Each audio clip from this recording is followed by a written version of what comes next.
Next question is from Metalhead Brewer on YouTube. How do you purge the transfer lines with CO2? So great question. There's a couple of ways to do it. We're talking about purging a tank or a transfer line from a fermenter to a bright tank, getting ready to transfer beer from one vessel to another. There's a couple different ways you could do it.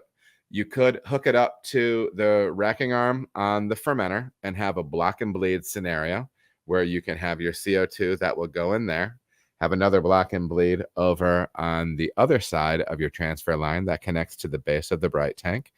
And you could blow your dilute peracetic acid solution out of that. That's a great way to do it. You could get wild and purge all the way through that, through the CIP arm of the bright tank. So you would just purge that whole thing all at once. So yeah, I mean, that's what you could do. That's what you could do with that. The MBAA had a podcast that talked about purging and recommended a flow rate or a PSI of 5 PSI through a gauge, going slowly through the bottom portion of a tank.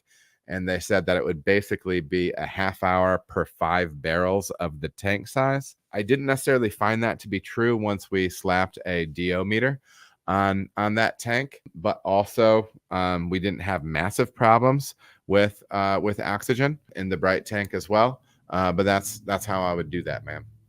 Appreciate the question, Metalhead.